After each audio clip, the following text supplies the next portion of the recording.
going to be followed by Kate, Lilly. And now we are ahead of schedule, so we're going to take a deep breath and get an extra drink of water while we're reading and just relax. I'm going to help you be ahead of schedule by reading the very last part of an essay called Siren from an Experiment in Collective Autobiography, The Grand Piano, Part 9, San Francisco, 1975-1980. Siren Diary. The sirens sing, but they are not poets.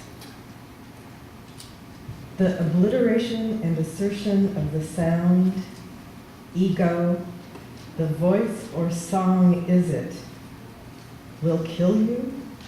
One is lashed to a forest. Do not forget. Shot a little voice in the stairwell, shot a bright and present volley.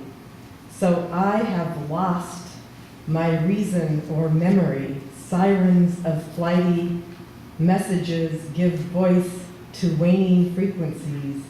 It's a frail memory that remembers but present things. In your last grand piano entry, you asked, "What now?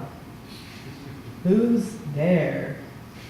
And then answered, "My earliest memories are distinctly auditory.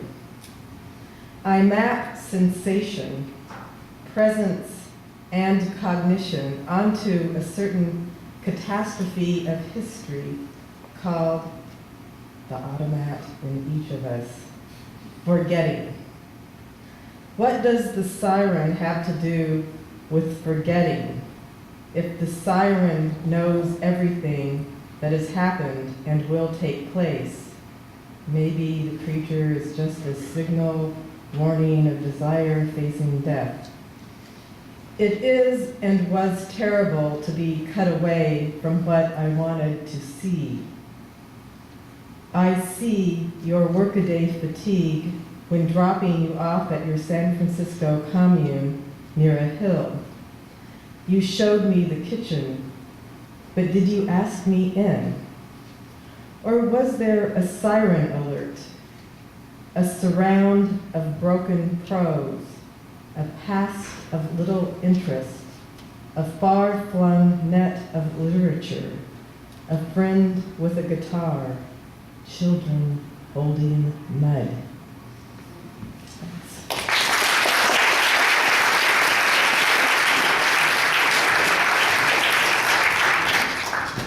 Kate, Lilly, followed by Steve Dolph. Thank you. It's a thrill to be here. Collegiate. It's a bumped up, preppy scene with classics to make you squirm and snooze, as they did me in my time. Prickle of cashmere semi-recumbent, a scarf loosely tethered at the throat. How lovely you are lounging beside Renaissance acquisitions, whittling a bejewelled wit between the birth of the essay and the death of the sonnet sequence. What would the courtier poets make of these campus cuties, curled up reading the emergence of sexuality in a pool of fluorescent light? Tell me, and I mean this rhetorically, what use is a book of women to you or me? What hope is there for the 16th century, its manuscripts and ciphers, its last-ditch graffiti etched on window panes, when suddenly the coffee houses are bursting with pamphlets and actresses, Pamela's reading Shamala, and the canons pairing up with the apparatus of the modern state? It's only a matter of time until the first campus novel lumbers into class and starts its A exordium, B recital, C Roman holiday. The planets want me to make new commitments, but I've put my trust in ibuprofen. You've accepted a divorce settlement, ergo you're divorced. Humidity, wind, pressure, boom. Next time your father speaks to you, you better be more responsive, you better lean forward. It's the Tudor classroom making a comeback, treason and martyrology, consanguinity and incest. How can I teach numerology to a bunch of chuckleheads who can't spell arms? It's like watching Ozu after work. Seasons come and go with their log of claims, their pre-prepared obituaries, the same silk blouse drying on the line. Bring out the teacups, put away the abacus. It's the perfect marriage of stamina and caprice, DNA and rooting powder following an inaudible trail, while all around us branches are preparing to speak. Innuendo Park office parties spread out under the trees to await the first cherry blossoms. A child conceived tonight will be blessed with patience for checking facts. She will steal hearts and keep them for a while. She will grow old and bide her time.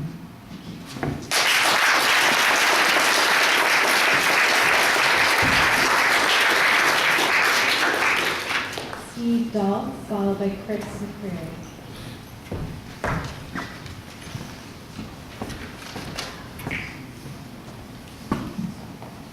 I'm going to read a translation from the Argentine poet Nestor Perlonger from 1980.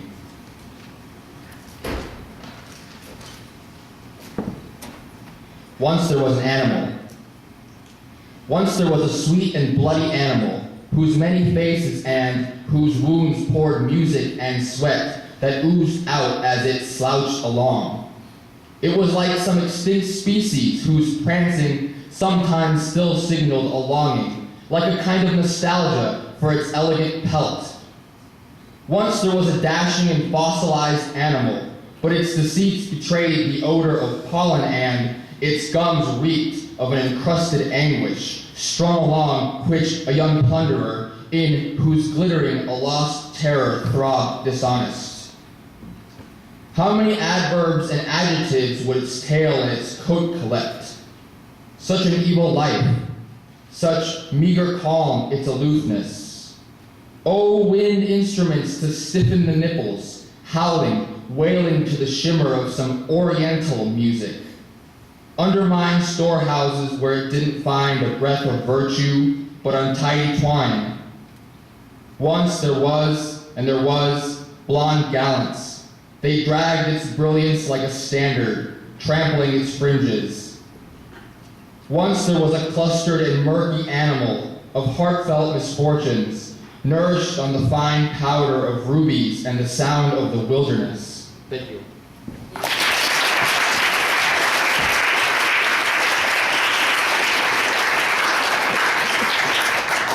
Chris McCreary, followed by Jennifer Scapitoni.